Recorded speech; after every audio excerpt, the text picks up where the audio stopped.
If you love wisdom, put your mind up to the ceiling. Don't let it stay in the gutter. Don't let your heart get all cluttered. No, I did not stutter. Listen to all that I've muttered. Your life will only go well if you in wisdom or lovers. If you're in love with wisdom, come inside. Come inside. Come inside. The truth will surely rescue you and I. You and I. You and I. If you're in love with wisdom, come inside. Come inside. Come inside. The truth will surely rescue you and I. All right, hey, what's going on? This is JC Johnson, and you're listening to For the Love of Wisdom, where philosophy meets the streets. All right, on today's episode, we are going to be discussing the wisdom of positivity. All right, so this is something that's really important, ties into our last episode on tranquility. It pretty much goes hand in hand, and the origins of this word may be a little bit surprising. It's kind of changed a lot over the years, but we're going to get more into that right after this. If you're in love with wisdom, come inside. Come inside. Hey, what's going on, Wisdom family? Each week on For the Love of Wisdom, we promote a new and free audiobook that we believe you will benefit from and become wiser by listening to. On today's show, we're talking about the wisdom of positivity. And so, the recommended book for this week is The Secret by Rhonda Byrne. This book is about how to begin to understand the hidden, untapped power that is within you and the true magnificence that awaits you. To download this free book today, just visit audibletrial.com/lovewisdom. audibletrial.com/lovewisdom.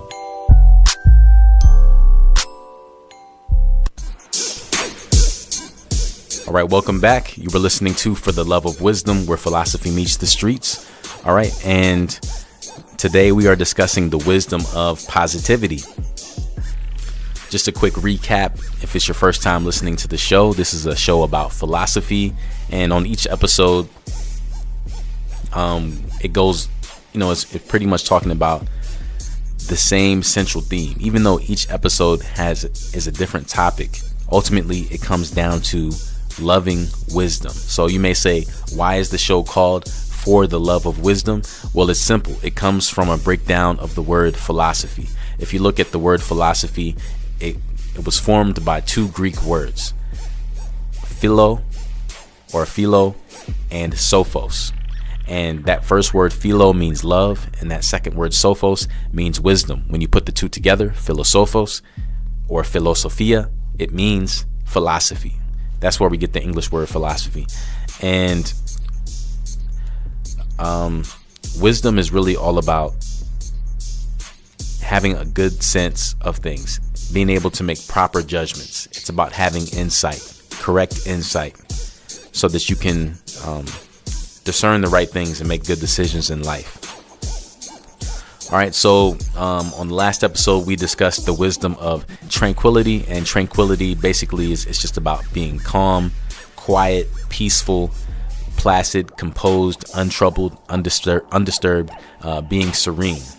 And that's about, having, peace within you, basically, no matter what's going on in your life, no matter what your circumstances are, you are able to have peace within yourself.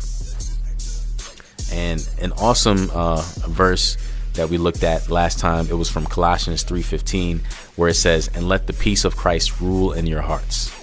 Okay, and that's pretty much a great verse that really summarizes what this topic is all about, right? No matter what's going on around you, you have peace within your heart. That's what it means to be tranquil. So the first part of that conversation on tranquility, it actually aired a few months back. So if you missed that one, or you missed part 2 of that conversation that we just had, no worries. They are available for free download. You can get them on iTunes, Spotify, TuneIn Radio, Stitcher, iHeart, Google Play Music. Even if you have an Amazon Alexa device, you can just say, "Alexa, play For the Love of Wisdom," and it'll pull that up for you so that you can listen to it hands-free, right? Because sometimes you're not always able to, physically, touch your phone or whatever device in order to hear it. So you can go online today and look up For the Love of Wisdom and continue listening on whatever your favorite podcast platform is. Also, if you want to join today's conversation or you want to contribute to previous conversations, you can hit me up on Instagram. The Instagram handle is One Plan Media. That's ONE Plan Media. Okay. And also you can hit me up on Twitter at LoveWise Podcast. At LoveWise Podcast. And in your response, just use the hashtag For the Love of Wisdom. I'll be going live on Instagram in just a little bit, so you'll be able to connect with me on there. So right now we are looking at the wisdom of positivity. And again, we're looking at this verse. Again, I think that this is really powerful. Let the peace of Christ rule in your hearts. I think that goes with positivity as well as tranquility. It's a good verse. It's a great reminder. In the etymology dictionary, it says that the word positive, it actually started out as a legal term. And this is pretty interesting. Okay, so think about when you think of the word positive, just think of those first three letters, POS, because it's going to come in handy. Now, it's an originally a legal term that means formally laid down. Interesting. So it's all about laying something down, something settled by agreement, positive, right? As opposed to naturalis, natural, something that just happens naturally. This is actually something that is done purposefully. When it comes to the philosophical meaning of this word, later in the 1590s, they started using it as dealing with facts only, just dealing with the facts. In the mid 15th century, it had to do with being put or being placed somewhere, and it comes from this word ponere. And if you're familiar with the Spanish language, there's some connection here, because the Spanish word for put or place is poner. So in this case, it's saying that this word positive, it comes from this sense of being put or being placed somewhere. Earlier we looked at it and said formally laid down. So later in the 1660s, it came to mean being confident in one's opinion on something. All right, so we're getting a little bit closer. In a psychological sense, starting in the year 1916, that's when we started using it kind of more so how we use it today, where it means concentrating on what is constructive and good. All right, so most of the time when people think of positive, they're kind of thinking of it from that context in modern day speech. But it's interesting to see how words form over time. Again, position. The word position is similar to the word positive because they both have the same prefix, POS, and it has to do with positioning something or someone, right? So in this case, it's about positioning yourself to have a mind state that sees things from an optimistic standpoint. That's what being positive really has come to mean. Webster's dictionary has this to say about the word. It says it's independent of changing circumstances. So it's unconditional. In science, positive literally means having more protons than electrons. Okay, so again, Webster's then concludes, as far as the modern day understanding of it, it says that it's about having a good effect marked by optimism. That's what it's about. That's what being positive has come to mean over time. And we're going to get more into that after the break. But something just to keep in mind is that having a positive outlook or being optimistic, it has a antonym as well. The opposite of that is being negative or being pessimistic. And, you know, I've had some conversations with some people where they say that being overly positive or being overly optimistic is unrealistic. It's not something that is good, because what it does is, you know, basically it puts you in a place of having wishful thinking, and you may not be able to deal with real life circumstances or real tragedy. So it's better to be a realist and look at things for what they are as opposed to what you wish that they were.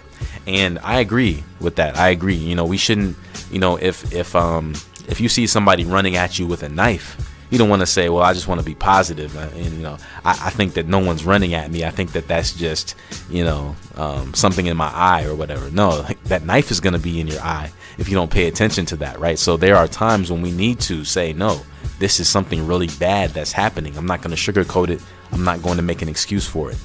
But ultimately, though, I think that the important thing is when we go into circumstances that we have a positive outlook overall. But more on that after this. You're listening to North Coast Underground, where the underground starts with you.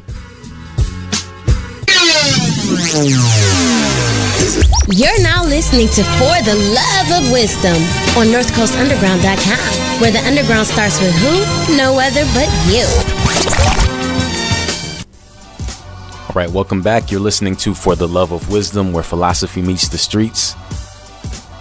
And on today's show, we are discussing the wisdom of positivity. All right, so before the break, we were just looking at what positivity means so that we can be absolutely positively sure about what we're talking about, right? Because I think it's always good to have a good understanding of the subject before we dive deeper into it so that we're all on the same page. Now, looking at some of the headlines here, there's something that I think is pretty interesting. It really stood out to me. And this says youth optimism is higher in lower income countries.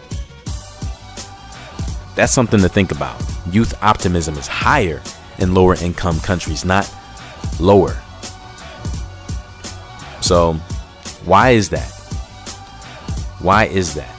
Well, if it's true that optimism is higher in low income countries, then that means that pessimism is lower in high income countries. So why is that? Well, check this out. According to Kathleen Struck, she says that out of 15 countries polled, young people in China, India, Nigeria, Kenya, Indonesia, Saudi Arabia, and Mexico were found to be more optimistic about the future than youths in other countries, according to the Bill and Melinda Gates Foundation. So what she also said is that young people in these countries are more likely to believe that they can affect the way that their countries are governed, and that their generation will have a more positive impact on the world than their parents' generation did. So it's kind of interesting because, all right, if you think about it, common sense would say, or at least you think it would say, that if you have a country that has more people who have a high income, you would think that these people would be more optimistic, right? You know, how is it that people who have access to so much, how can they have a negative perception? How can they be pessimistic when they've been given so much? And then someone who's been given so little, how can they have a positive outlook? How can they be optimistic about the future if so far they haven't had much? It's something to consider. One thing that I think is that if you've never had a lot, then you don't really know what you're missing, right? So it would probably be harder for a person who on Tuesday was a millionaire and by Friday afternoon this person became a thousandaire. right? If they think about all that they've lost and all that they're accustomed to and the lifestyle that they once knew, and they know that they can now no longer have that, I can see how that can be devastating and how that can impact their outlook versus someone who never had it at all. You know, life just continues and they think, hey, it can only go up from here, right? And, you know, that's just one way to look at it. If you don't have anything anyway, then anything that you do get, you say, wow, well, I have so much to gain, as opposed to someone thinking I have so much to lose, because it can be a little bit disheartening if you think about all that you could possibly lose. Like, what if the stock market crashes and I lose everything? Or what if I can't pay my mortgage and I lose my house? Or what happens if I, you know, whatever, you know, if you have a lot to lose, then maybe you have more of a preoccupation with that possibility of loss than if you really don't have much to begin with and you have a lot to gain. The thought of that really is positive, you know, because you're thinking about, wow, what can I get? I mean, I have so many opportunities to get so many different things in this life. I'm curious to see how this is all going to pan out.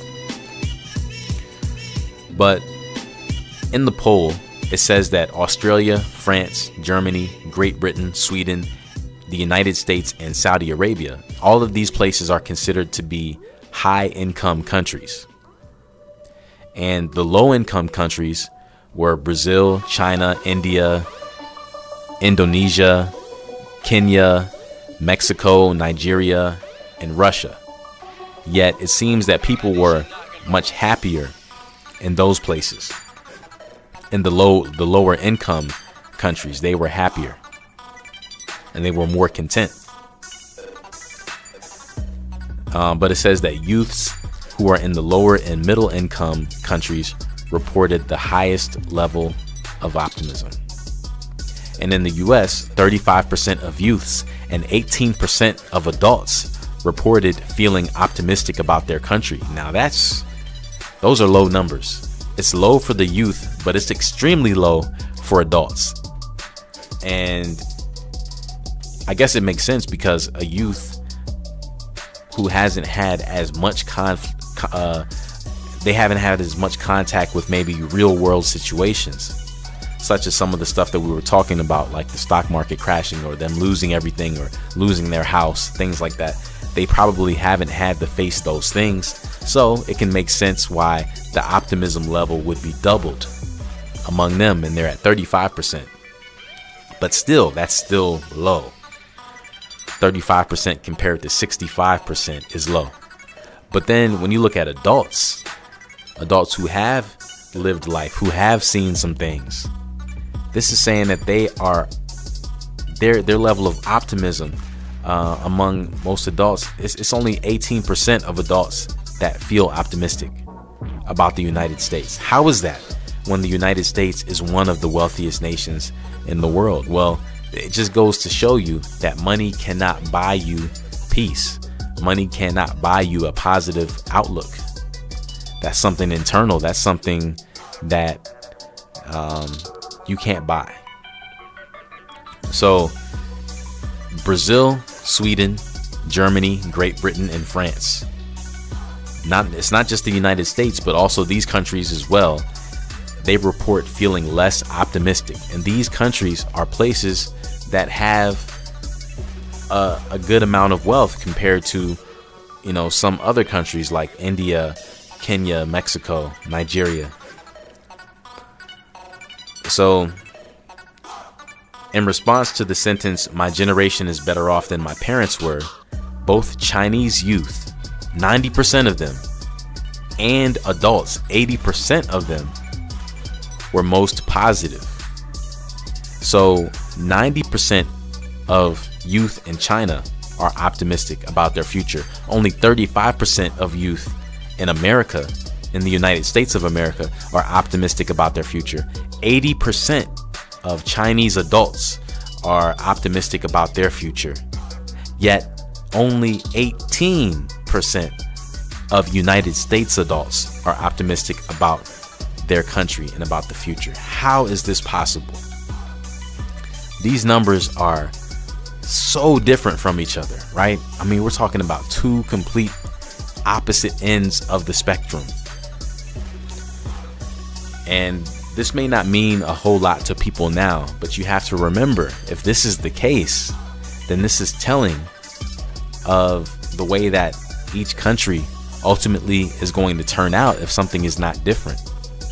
So people love to say America is wonderful, we're a sovereign nation, we're the best nation in the world and all of that. But when it comes down to it, though, if you take a look at it, if people continue to have these negative perceptions of the future and about this country, then there's no telling what the future of this country is really going to be. And look at me sounding like I'm not optimistic about this country, right? So maybe this poll is saying something here. But I think that even though it is like this, it doesn't have to stay like this. It's a choice. But more on that after this. You're listening to North Coast Underground, where the underground starts with you.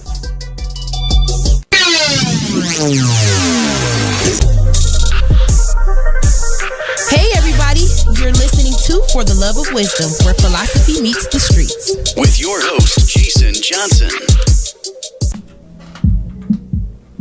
Hey, what's going on, and welcome back. You're listening to For the Love of Wisdom, where philosophy meets the streets. All right, and on today's episode, we are discussing the wisdom of positivity. All right, so when it comes to positivity, what do we mean exactly? Again, we're talking about having an optimistic state of mind. And what you think in your mind affects what goes on inside of your heart. And ultimately, what you think about in your mind and in your heart is going to impact what happens in your life. It's an overflow.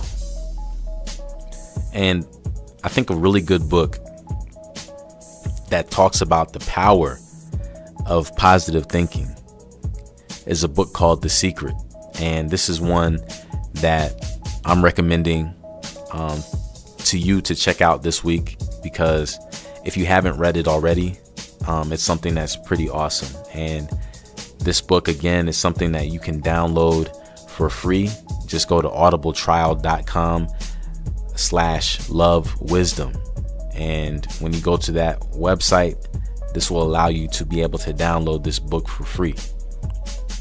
So this is an awesome book. It's really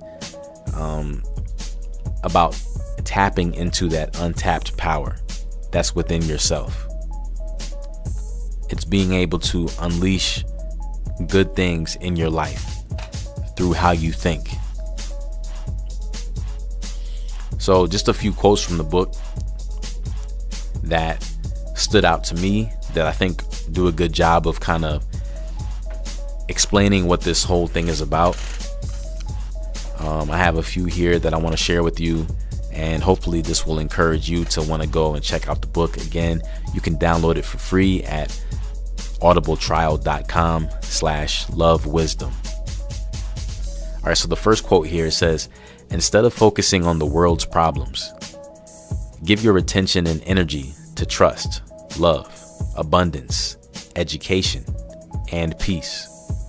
This is pretty good, and I think that this goes into what we were discussing earlier when before the break we were talking about how people in lower income countries actually have a more positive outlook than people in high income countries. And the reason why is because sometimes the more that you have, the more you may be afraid of losing it. The more you may be preoccupied with that. Versus if you don't really have much to begin with, you're just kind of just thankful for what you have, and anything else that you get, you consider a bonus. Another quote from the book, and this is actually Dr. Joe Vitale. This is something that he said, and it says, "You are the masterpiece of your own life. You are the Michelangelo of your own life. The David you are sculpting is you." All right, so This will make sense to you if you're familiar with Michelangelo, but if not, Michelangelo was an artist, and Michelangelo, he built this famous sculpture. It was the David. It was, King David from the Bible. And whenever people would ask Michelangelo, how did you construct the David? What he would say is, basically, I just chiseled away and took out everything that wasn't David, right? So as opposed to trying to make it, turn it into David, he basically said, no, it already is David. I'm just taking away all the stuff that doesn't belong there. It's a great way to look at it.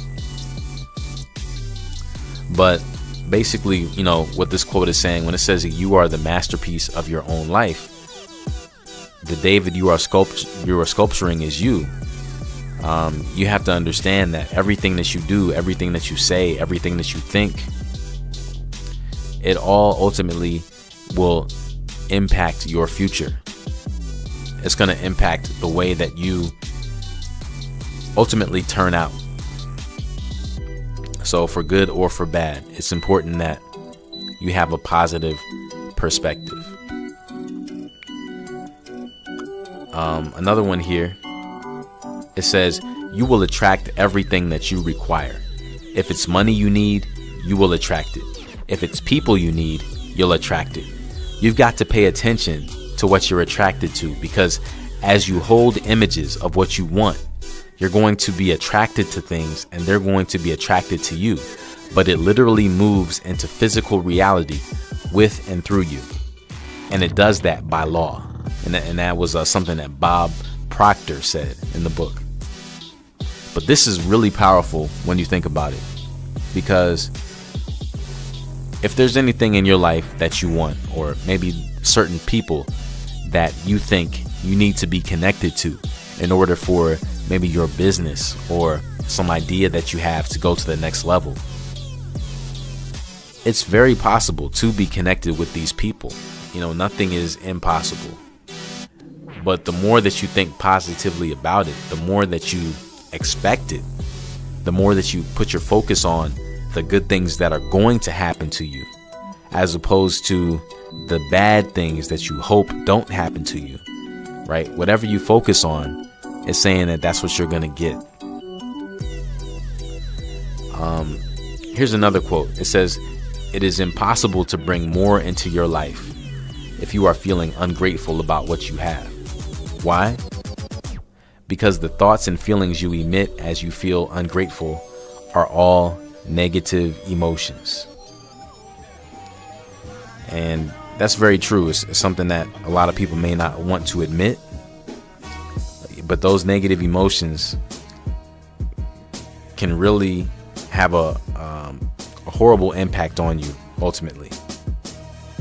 And that's why it's so important that when we think about things, that we think about it correctly, right? We have to have the right perspective.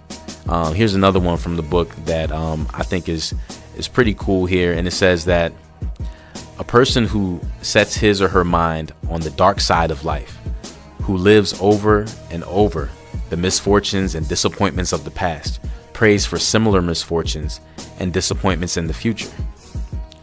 All right, so if you will see nothing but ill luck in the future, you're praying for such ill luck and will surely get it.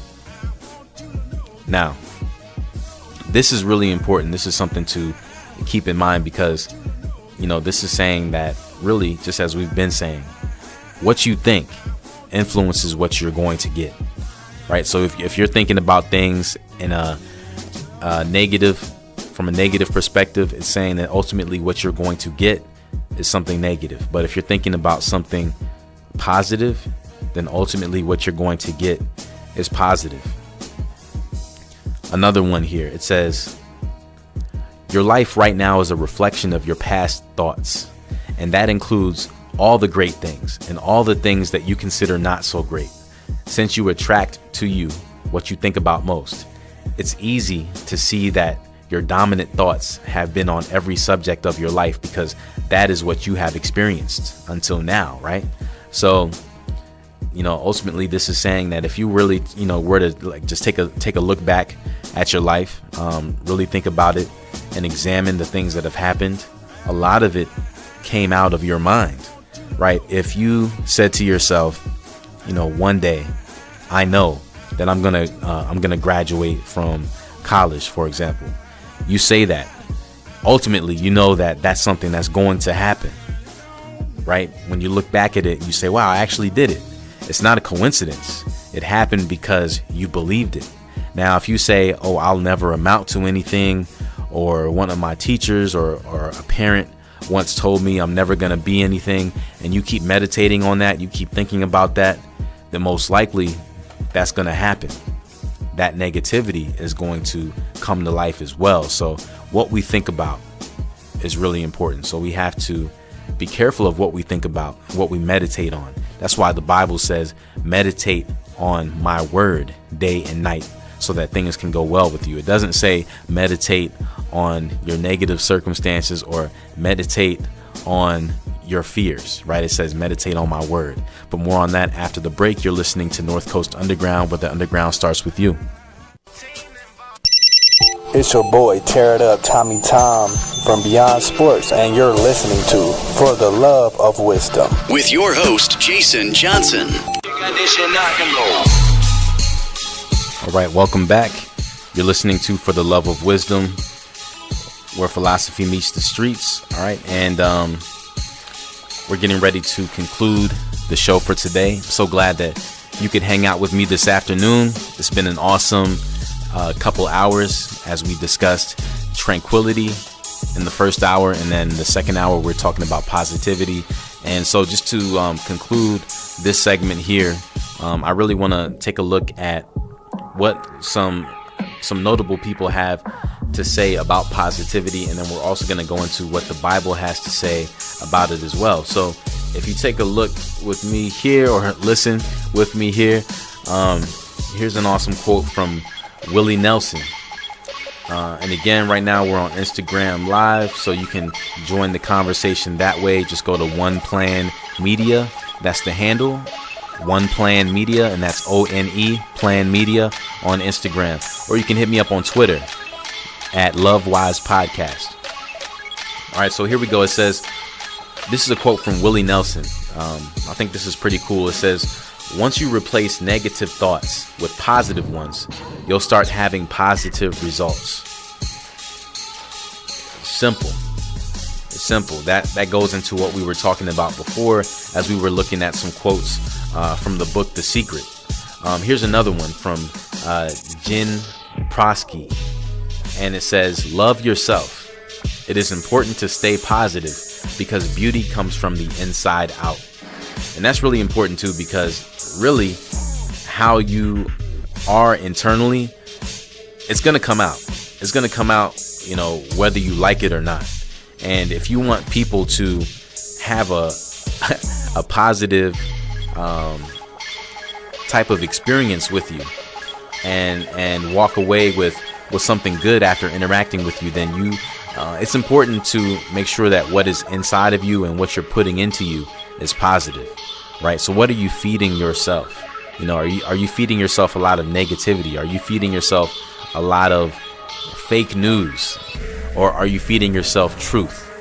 Because whatever you are feeding yourself, it is going to regurgitate, right? It's going to come out and it's going to impact anyone that you come in contact with. And if you wonder why people don't want to be in contact with you, right, it may be because of this negativity. Who knows? So that's something to just keep in mind. This is a quote from Les Brown, which is, I think, pretty awesome. It says, your smile will give you a positive countenance that will make people feel comfortable around you. And that's important. It's really important that people feel comfortable around you. Why would you want someone to feel uncomfortable around you, right? I mean, there's nothing positive about that.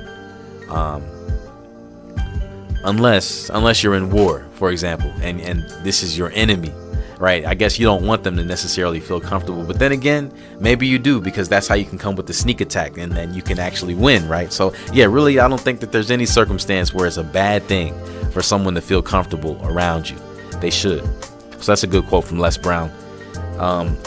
Here's what the Bible has to say about it. If we look at Philippians 4:8, it says, "Finally, brothers, whatever is true, whatever is honorable, whatever is just, whatever is pure, whatever is lovely, whatever is commendable, if there is any excellence, if there is anything worthy of praise, think about these things," right? And so that's something great to keep in mind. I see Degali just joined. What's going on, Degali?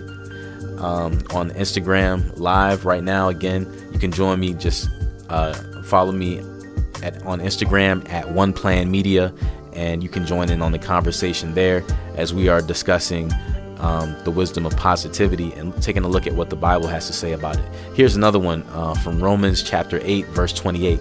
And it says that we know that in everything God works for the good of those who love him. These are the people God chose because that was his plan. Okay, and again, this just speaks to having a positive thought process, right? Basically, this is saying that it's something to remember. We have to remember that no matter what we go through in life, nothing is too difficult or messed up for God to not be able to turn it around into something good. Proverbs 4:23 says, "Above all, be careful what you think, because your thoughts control your life." Something important to keep in mind. Your thoughts control your life. In Psalm 118, verse 24, it says, "This is the day that the Lord has made. Let us rejoice and be happy today." Some translations say, "and be glad in it." So if we can keep in mind that God is the one who made today, he's the one who made this world. He's the one who made every opportunity that we have in life. He's the one who's given us breath in our lungs to be able to breathe. He's the one who has, just giving us a mind that is sharp, that is able to think, that is able to make good decisions. He's the one, and we should rejoice in that God has given us so many great opportunities. And one more from Philippians chapter 4. This is verse 6, and it says, "Don't worry about anything, but pray and ask God for everything that you need, always giving thanks for what you have." That's really important. That's really important because ultimately things are not always going to be exactly how you want them to be. But you know what? It says don't worry about that.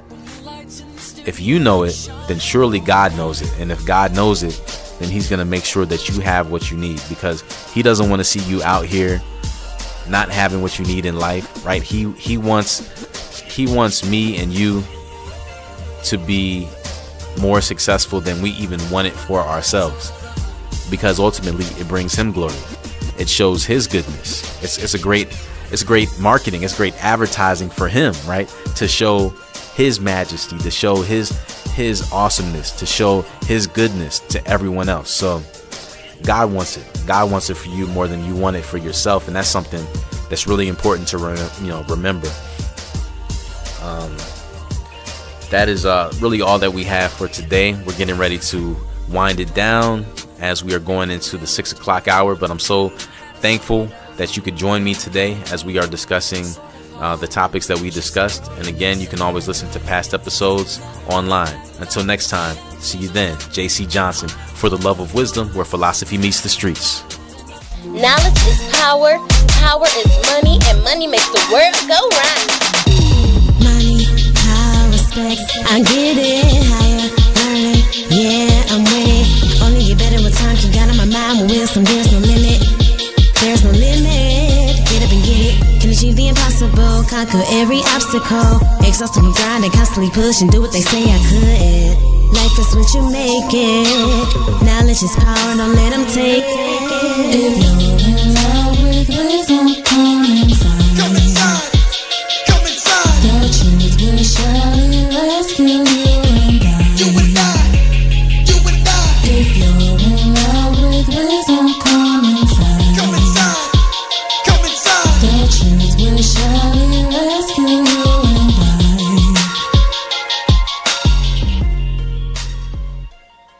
This has been a presentation of the Ohio Media School. Jam, man. Work it. Turn the whole thing. NorthCoastUnderground.com, where the underground starts with you.